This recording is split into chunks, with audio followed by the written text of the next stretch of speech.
Hello বন্ধুরা, সবাই আশা করি ভালো আছেন।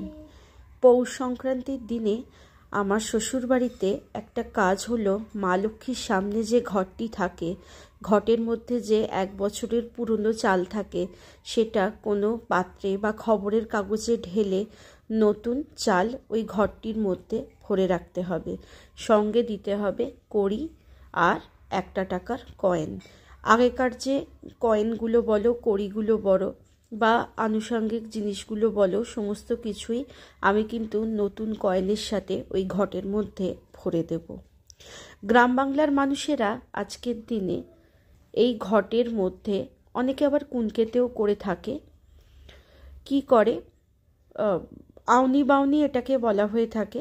যেহেতু আমি বাইরে থাকি দিল্লিতে, ঘট তো আর পাই না, তো আজকের দিনে দেখতাম, আমার বাপের বাড়িতেও দেখতাম, বাড়ির চৌকাঠে বলো কিংবা বাড়ির শেকল, দরজার শেকলে বলো বা পয়সা কড়ি রাখা হয় আলমারিতে বলো, সেখানে খড় বেঁধে দেওয়া হতো। আর গ্রাম বাংলার গৃহবধূরা এখনও অবধি একটা কুনকের মধ্যে নতুন চাল দেন।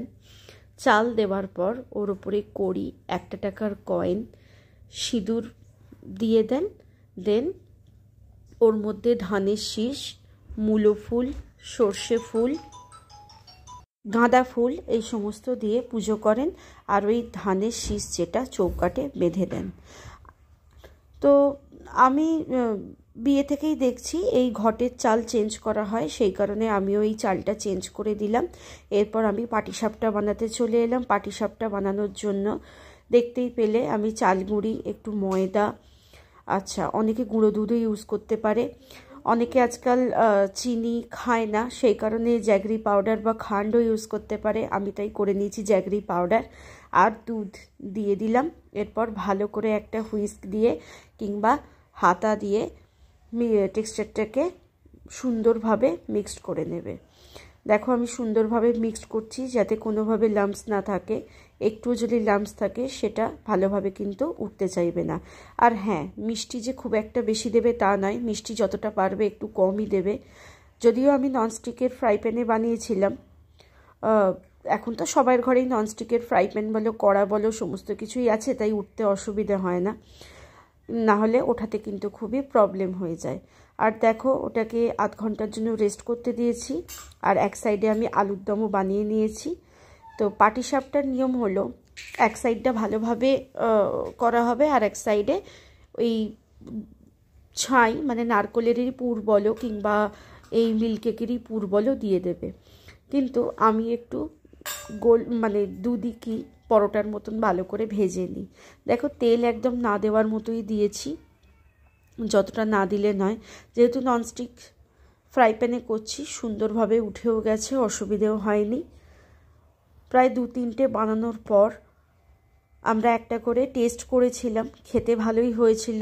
তারপরে আরও 8টা-10টা মতন তৈরি করা হয়েছিল। তো একে একে আমি সমস্ত পাটিসাপটা তৈরি করে নিচ্ছি। এখানে দেখো অল্প একটু আমি তেল ইউজ করে নিয়েছি, কারণ তেল দেওয়ার দরকার ছিল তখন, তাই অল্প দিলাম।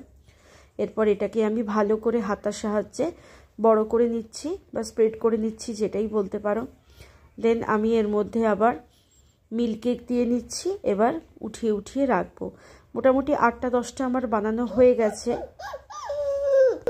বানানোর পর আমি শুকনো অবস্থাতেই একটা প্লেটে সাজিয়ে রেখে দিয়েছিলাম। আর যে যখন খাবে ভেবেছিলাম ওপর দিয়ে আগের দিনের যে দুধ পুলির যে দুধটা ছিল, ওই ক্ষীরটা ওপর দিয়ে দিয়ে দেবো। দেখো আমার পরপর বানানো হয়েও গেছে। তো আগে থেকে দুধ দিয়ে রাখিনি, একদম নরম হয়ে যাবে বলে। তো রাত্রিরে যখন খেলাম তখন হালকা দুধ দিয়ে ওপর থেকে খেলাম। আর সাইডে 2টো দুধ দিয়ে রেখে দিয়েছি এই কারণেই, তখন আমার ছেলে খেতে চেয়েছিল, তো আমি আমার ছেলেকে তখন সার্ভ করছিলাম বলে দুধ দিয়ে দিয়েছিলাম। তো রাতে আমাদের মেনু ছিল লুচি, পাটিসাপটা আর আলুর দম।